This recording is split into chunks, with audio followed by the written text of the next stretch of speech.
Estás en el mostrador, en la 92.9, Radio La Clave. Escuchábamos Shape of You de Ed Sheeran en esta mañana del lunes 2 de agosto, aquí en el mostrador en La Clave. Bueno, una compleja situación vivió Gabriel Boric en la cárcel Santiago I, donde fue increpado aparentemente por cercanos a los llamados presos del estallido o la revuelta. Ante esta situación, el candidato presidencial comentó que no va a permitir que se siga repitiendo, entre comillas, la mentira de que aprobaron leyes que reprimen la protesta social. Con esta noticia al frente, conversamos hasta ahora con Gonzalo Vinter, diputado de Convergencia Social por la región metropolitana. Muy buenos días, Gonzalo. Bienvenido al mostrador en La Clave. Buenos días, Macarena, ¿cómo estás? Muy bien, muchas gracias. Bueno, muy buenos días, Gonzalo Vinter. Hola, Federico, ¿qué tal? Muy bien, gracias. Oye, Bueno, Gonzalo, ¿nos puedes contar en qué consistió lo que le pasó a Gabriel Boric? Yo creo que todos hemos visto el video donde él explica que fue una agresión menor y dice que, bueno, en fin. ¿Qué pasó? ¿Cómo fue? Muy brevemente, pero sobre todo explícanos qué es lo que apoyó el Frente Amplio, que ha generado tanto ruido, para aclarar, porque hoy salió por último la última declaración de Gabriel Boric, que ya se aburrió de que se mintiera y que se dijera algo que el Frente Amplio no hizo. ¿Por qué no nos aclaras para que la opinión pública tenga cada vez más información sobre eso? Vamos por partes. Uh-huh. Sobre lo que ocurrió en Santiago I, no tengo mucho más que agregar que lo que ya se ha dicho. O sea, además yo no estaba ahí, entonces tampoco les puedo entregar muchos detalles nuevos, pero es lo que ya se ha dicho. Ahora, con respecto a esto sobre la ley antisaqueos, ¿no? Ahí hay mucho que precisar y lamentablemente no es tan sencillo de explicar, porque como ustedes bien saben, los trámites legislativos son largos, muchas veces uno dice, ¿cómo votaste tal ley? Y en realidad la mayoría de las leyes uno no las vota una vez, sino que en el caso de la ley antisaqueo, uno tiene asociado entre la sala, la ida, vuelta, la mixta, etcétera, y los que estaban en la comisión, uno puede votar cerca de 20 veces en torno a una misma ley, ¿ya? Ahora, voy a hacer dos extremos. Hay gente que dice, aprobaron la idea de legislar la ley antisaqueo. Eso es cierto. Otros dicen, hay presos políticos por culpa de ustedes. Eso es absolutamente no cierto. Y cuando digo que es absolutamente no cierto, pongo un parámetro. Si a 100 personas se les entrega la totalidad de la información existente, estoy seguro que las 100 personas concluirían que esa frase es absolutamente falsa. Si me permiten, si quieren puedo ir ahondando el por qué. Sí, por favor, ¿por qué? Explícanos qué es lo que es la ley de saqueo, cuándo se impulsó y qué hizo el Frente Amplio y por qué no se puede... Y me interesa también cómo se va creando la mentira en torno a ello. Por eso, démonos el tiempo. De realidad, digamos. Oye, yo creo que el paso a paso es importante, y lo que decías tú, que una ley no sale de un momento a otro. Hay distintas instancias de votación y también uno vota distintos apartados de una ley. Entonces creo que ahí hay un detalle. Y además también les quiero agregar otra patita, que es que uno tiene que juzgar también, cuando uno dice pasó tal cosa por responsabilidad de tal persona, uno tiene que ver, bueno, ¿qué pasaría si esa ley no existiera? Uno, como cuál sería la diferencia en la realidad, y dos, ¿qué pasaría si ese parlamentario no hubiese actuado como actuó? ¿Ya? Entonces, vamos por partes. Démonos el tiempo. ¿Qué es lo que es la ley antisaqueo? ¿Qué se perseguía con ella? ¿Era necesaria o no necesaria?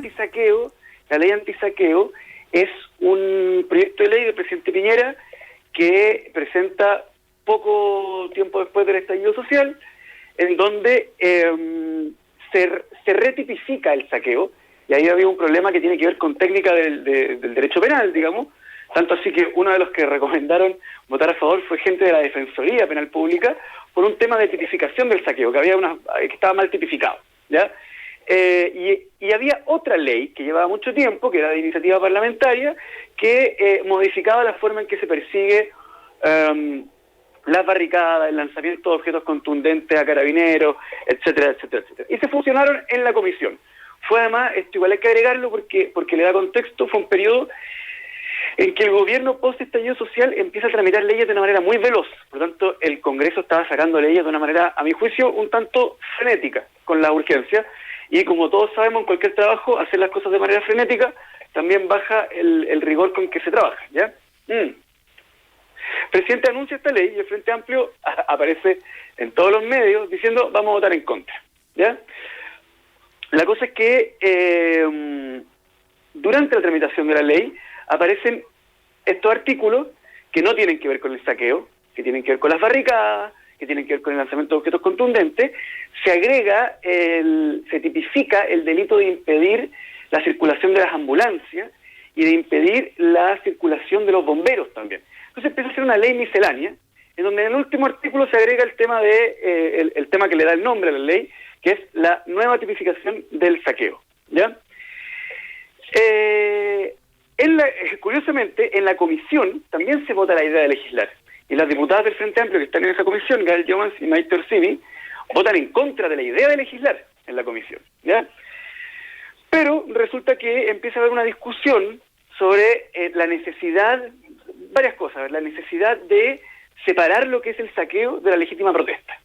Entonces también surge ahí una idea como de, mire, ¿sabe qué? Hagamos la distinción y digamos que sí estamos dispuestos a legislar sobre el saqueo porque entendemos que es distinto a la legítima protesta y protestamos, o sea, nos rebelamos frente al hecho de que haya quienes quieren mezclar las dos cosas, ¿cierto? Es decir, teñir la legítima protesta del saqueo propiamente tal. Hubo un impulso de separar aguas en esos dos temas. Pero como estaban estas cosas represivas entre medio, dijimos, ¿sabe qué? Votamos en contra. Luego de eso, llega a la sala, la ley, como la conocemos, y a propósito de lo que había planteado la Defensoría Penal Pública, y esto que les estoy comentando, también algunos alcaldes que nos dijeron, miren, necesitamos poder perseguir el saqueo con mayor fuerza, porque no se están saqueando. No, a ver, también hay una cosa que se ha dicho por ahí que no es tan cierta, ¿cierto? Que se saqueaban solo bancos, AFP, otras nacionales. Hubo un momento en que el saqueo, todos recordamos que hubo un momento del estallido social en que la cosa daba para todo, ¿no? Entonces se llega a la conclusión de vamos a votar la idea de legislar a favor, que es la idea de legislar. La idea de legislar, por favor, entendamos ese concepto. La idea de legislar. Y votamos, esto es bien importante, cuando uno llega la minuta de votación, ya está establecido que se va a votar separado, ¿ya? O sea, cuando votamos la idea de legislar a favor, ya estaba establecido que íbamos a poder votar en contra de los artículos que queríamos votar en contra, ¿ya? Y votamos en contra, efectivamente, del tema de las barricadas, del lanzamiento de objetos contundentes y todo eso, ¿ya? ¿Qué pasa ese día? Algo bien importante.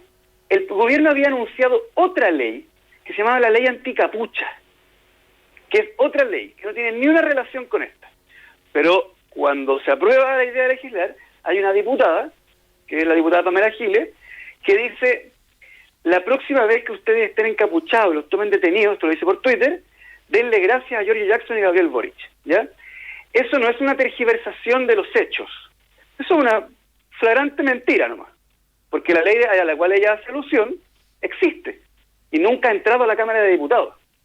Cuando tú dices que Gabriel Boric y Giorgio Jackson votaron a favor de una ley que una ley que existe y nunca ha entrado a la Cámara de Diputados, simplemente eso es mentira. ¿Qué pasa? Ahí yo les quiero hacer una invitación porque esto a nivel mundial está muy claro cuál es el método para decir si una determinada legislación es responsabilidad o no de un determinado legislador. Hay un método que es muy fácil, que es preguntarse, ¿qué diría la ley si en todas las instancias la totalidad de los parlamentarios hubiesen votado como el parlamentario al cual yo estoy juzgando? ¿Se entiende lo que estoy planteando, no? Sí. ¿Aló? Sí, ¿y qué diría la ley? La ley no diría nada, ¿ya? Primero que nada, lo único que hubiera quedado en la primera instancia, si juzgáramos solo por el voto del Frente Amplio, hubiese quedado solo el tema de las ambulancias, el tema de no impedir el paso de bomberos y una retipificación del saqueo. Pero retipificación, y esto es muy importante, y esto, qué suerte que tengo por decirlo en la radio, eso no significa que antes de esta ley saquear no fuera delito. Esto no significa que antes de esta ley, si tú saqueas, digamos, iba a pasar carabineros por el lado tuyo, tú ibas a estar sacando y te decís, bueno, esto no está tipificado. Así que no, había una forma de tipificación y se cambia a otra. Pero los artículos de barricadas, de lanzamiento de objetos contundentes, etcétera, que además ya eran delitos, obviamente. Claro, ya eran delitos, ese es un tema muy ya eran importante. delitos, pero además los votamos en contra. Por lo tanto, si hacemos el ejercicio más básico para juzgar los efectos de un determinado legislador, que es, ¿qué diría la ley si se hubiese votado todo tal como lo votó ese legislador? Esos artículos simplemente no estarían, que son los artículos por los que están siendo juzgados algunas personas, que son pocas, pero existen, ¿ya? Ahora, en segundo lugar, esta ley se va al Senado, y aquí viene la parte más importante de por qué hay que desmitificar. En el Senado se caen todos los artículos como llegaron. Y el Senado dice, vamos a redactar todo de nuevo, ¿ya? Y cuando vuelve la ley desde el Senado, la totalidad de los artículos que nosotros habíamos votado a favor no llegan. Por lo tanto, cuando vuelve del Senado, se votan todos y cada uno de los artículos que trajo el Senado por separado. Y ahí, como Frente Amplio, incluido el candidato Gabriel Boric, votamos en contra de todos. Por lo tanto, si volvemos a hacer el ejercicio de universalizar la votación de un diputado para juzgar los efectos de su votación, la ley no tendría ni una letra, ni un punto, ni una coma, por lo tanto estaría archivada. Es decir, si en todas las instancias todos los parlamentarios hubiesen votado como votó Gabriel Boric, esa ley no existiría. Estamos conversando con el diputado Gonzalo Vinter de Convergencia Social. Sí, diputado, yo creo que ha quedado súper claro el tema. Ahora quiero después, si quisiera agregar qué buena explicación, colita, porque yo no la había, nunca la... Buen orden de las cosas. Nadie se había dado, por lo menos yo no lo había visto, el trabajo de explicar bien el tema. Yo creo que quedó claro. ¿Algo que agregar sobre eso? Porque te tengo una pregunta en relación con eso. Sí, porque lo que yo encuentro fascinante, pero fascinante, ya no a nivel legislativo, que es el área en el que yo me desempeño y el área que me gusta, sino que en el área que quiero pasar al tema sociológico, de cómo se va convirtiendo esta ley. ¿Cómo empieza a agrandarse? Entonces yo les comento el primero, que la diputada Pamela Giles dice, votaron a favor de la ley anticapucha. Y la ley anticapucha existe, es real, es tangible, pero no es esa ley, es otra ley, simplemente. Y aparte de la diputada Pamela Giles, ¿a quién más le atribuyes que toda esta construcción de realidad haya llegado a que hoy día se apunte así? Bueno, segundo, hay una cuestión también interesada, porque la mayoría de quienes finalmente terminan replicando estas cosas, después compiten en elecciones contra las personas a las cuales acusan. Eso también es un dato bien relevante. Tercero, se genera un problema porque nosotros pedimos disculpas, pero pedimos disculpas por una cuestión súper acotada, que es que al haber votado a favor de la idea de legislar, no provocamos el efecto comunicacional que queríamos provocar, que era decir, ¿sabéis que separemos una cosa de la otra? Sino que lo que, en el fondo, dimos pie a que dijeran que estábamos a favor de reprimir la protesta. Lo interesante es que nosotros pedimos perdón por haber cometido un error comunicacional, pero a partir de ese pedimos perdón. A mí me pasa siempre que de repente me dicen, oye, tú presentaste una ley para darle cadena perpetua a todo el que salga a una marcha. Y yo digo, no, eso no es cierto. ¿Cómo que no? Tengo un video tuyo pidiendo perdón. Pero que usted tenga un video, o me dicen, tengo un video tuyo diciendo que cometiste un error. Sí, pues, pero que yo diga que cometí un error no significa que yo haya cometido cualquier error. Significa que cometí el error acotado, bueno, que está especificado ahí. Jaime, Gonzalo Vinter, tú estás no, Jaime es mi hermano. Sí, son lapsus. Oye, Gonzalo, fue uno, ahí se mezcla mentiras, como la que tú mencionas, claro, que dijo Pamela Giles, con distorsión de la realidad, con fake news, que la gente quiere, además entiende lo que quiere entender, aunque se diga otra cosa. También se alimenta una construcción de realidad donde está todo ahí entremezclado. Sí, pero ese es otro tema, no te quería meter para allá, pero me queda claro lo que tú explicas, me queda claro los factores que influyeron, pero dime, ¿por qué cayó en esto entonces el precandidato Jadwe y lo usó en su campaña? ¿Cómo quedan las relaciones después de eso con el Partido Comunista? Buena pregunta. Voy a dar una respuesta rara, si me lo permiten. ¿Ya? ¿A qué quieras? Yo en este momento quiero fortalecer la alianza. ¿Ya? Yo no puedo decir lo que opino de esa declaración y mantener el objetivo de fortalecer la alianza.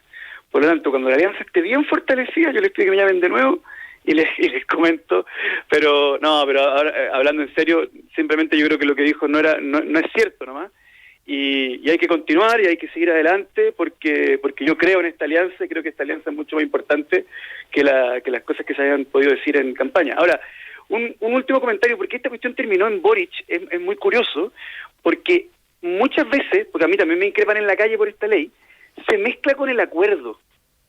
Yo he escuchado con el acuerdo del 15 de noviembre. Con el acuerdo del 15 de noviembre dicen, Boric se sentó a negociar con la derecha y firmó la ley antibarricadas, que obviamente, como ya escuchamos en el apartado anterior, la ley antibarricada no existe, es un artículo de la ley antisaqueo que votamos en contra en todas las instancias.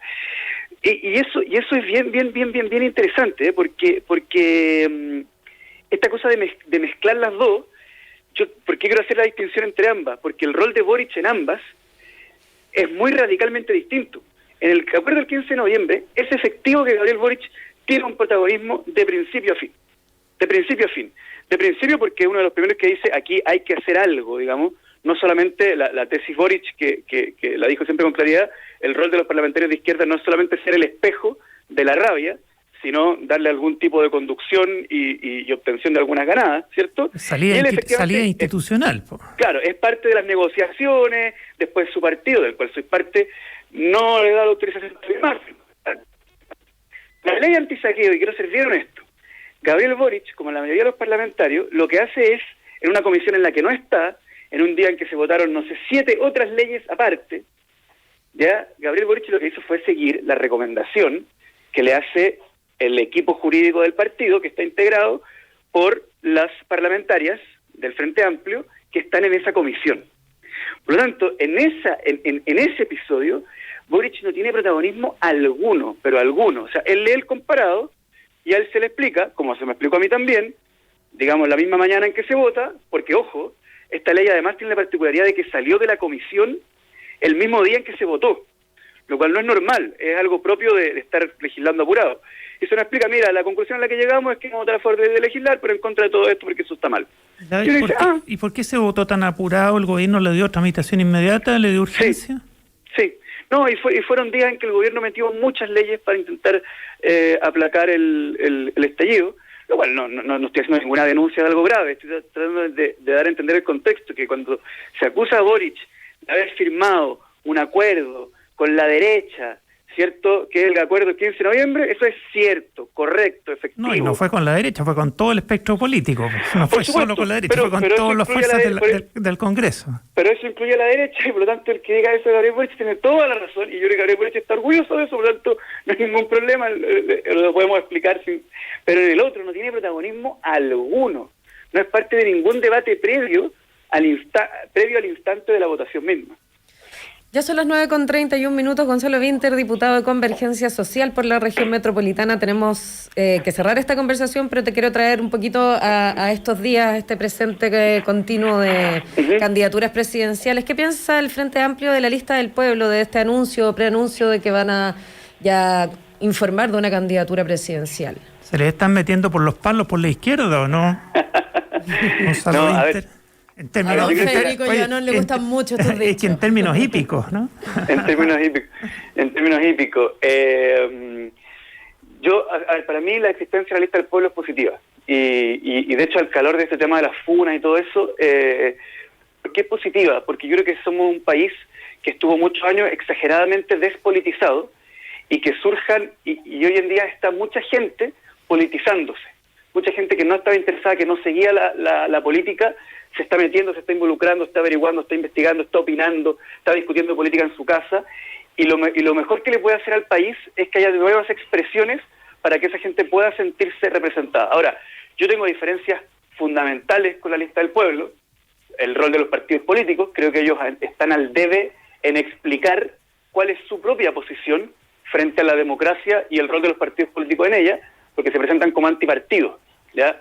Yo no soy antipartido, en ningún caso, por el contrario, milito en un partido, estoy súper orgulloso, soy político, y cuando voy a pedir el voto, digo, hola, yo soy un político, soy de un partido, etcétera, con todos los costos que eso trae, pero yo sí estoy dispuesto a dar un debate acerca de una democracia sin partido, me parece un debate interesante, un debate que quiero escuchar, pero ahí ellos están al debe, ¿ya?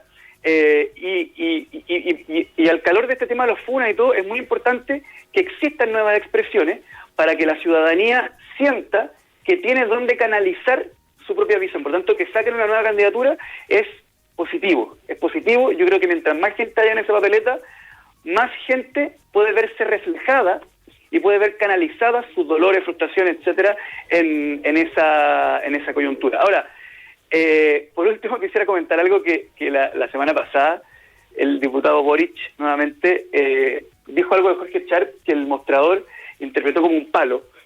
no me acuerdo cuál fue el titular, pero que decía así como se siguen dando, una cosa así, pero que, y yo de hecho reté por interno a Gabriel porque le dije no te metas en esas cosas y todo, pero igual quiero defenderlo porque él hizo una pregunta que es legítima sobre el alcalde Sharp. ¿Me escuchan? Te escuchamos. Sí, atentamente. Él hizo una pregunta que es legítima. En general los políticos cuando hablamos en plural. Y uno, dependiendo del contexto, va viendo a quién se refiere. En el caso mío, generalmente si hablo en plural, o me refiero a la banca del Frente Amplio, o me refiero a Convergencia Social, que es mi partido, y si yo les digo a ustedes, mire, hemos estado fiscalizando en terreno tal situación, ustedes van a entender que me refiero a mí y a mi equipo de diputación, ¿no? Esos serían mis potenciales plurales. Y el caso del alcalde Sharp, cuando habla en plural, nosotros lo que estamos planteando, nunca se sabe bien de quién está hablando, porque cuando le preguntan si es de la lista del pueblo, nunca responde si sí o si no. Entonces uno no tiene claro realmente a quién está representando, y además él dice que hoy día es parte del mundo de los independientes, y parte de la esencia de ser independiente es que no tienes vocero, ¿ya? Entonces queda ahí la duda, pero ojalá... Es un terreno de ambigüedad, dices tú. Y de ambigüedad programada, si me lo permite. Ahora, sería positivo que la lista del pueblo se presente, sería positivo que haya más candidaturas presidenciales para que la gente no se quede afuera, porque sabe que cuando la gente se queda afuera del sistema electoral, intenta hacer política por otra vía, y esa vía justamente es la vía de hecho, la vía de facto, la vía de la funa, la vía no canalizable institucionalmente. Sí quisiera comentar por último respecto a la lista del pueblo que vamos a tener que dar un debate como sociedad sobre una cuestión semántica, que es qué significa ser independiente y qué significa ser un partido, porque la lista del pueblo hoy día anunció que tiene un proceso de selección de candidatos, en donde hay una comisión de selección, en donde hay una serie de principios a los que tienen que adscribir, en donde incluso tienen un comité de ética que puede expulsar o bajar una candidatura. Es decir, es un partido que no se llama partido. En mi modo de entender las cosas, cuando una persona está sometida a una serie de principios, a una comisión de selección y a un comité de ética que puede juzgar tu apego a los principios, y que quiere alcanzar el poder, que es propio de los partidos, que se organiza por ideas comunes para alcanzar el poder, ¿cierto? Que tiene un tribunal sancionatorio de disciplina, etcétera, al menos y que tiene voceros además, y tiene bancada, al menos esa persona ya no es independiente. El tema es que alguien me podría decir, ¿lo está insultando? No lo estoy insultando porque yo no le encuentro nada de malo a no ser independiente. Yo no soy independiente, yo soy miembro de Convergencia Social. Me da la impresión de que los miembros de la lista del pueblo hoy día no son independientes, sino que son miembros de la lista del pueblo y deberían estar orgullosos de serlo y no caer en esta ambigüedad programada. Te queremos agradecer, Gonzalo, porque ya son las 9:36 y tenemos que terminar esta conversación. Gracias a ti por esta conversación. Que tengas buen día. Buen día. Muy buen día, Gonzalo Winter, diputado. Chao. Bueno, y antes de irnos a la última pausa de esta mañana, contarles de Copeuch. Es una cooperativa de ahorro y crédito con más de 900.000 socias y socios que te apoya con un crédito de consumo donde tu tarjeta de crédito te da acceso a eso que quieres, con un crédito hipotecario que te hace cumplir el sueño de la casa propia. Eso es Copeuch, el lugar donde todos ganan. Conoce más de su oferta de productos y servicios en copeuch.cl. Quédate que en minutos volvemos con más aquí al Mostrador en La Clave. Estamos presentando El Mostrador en La Clave.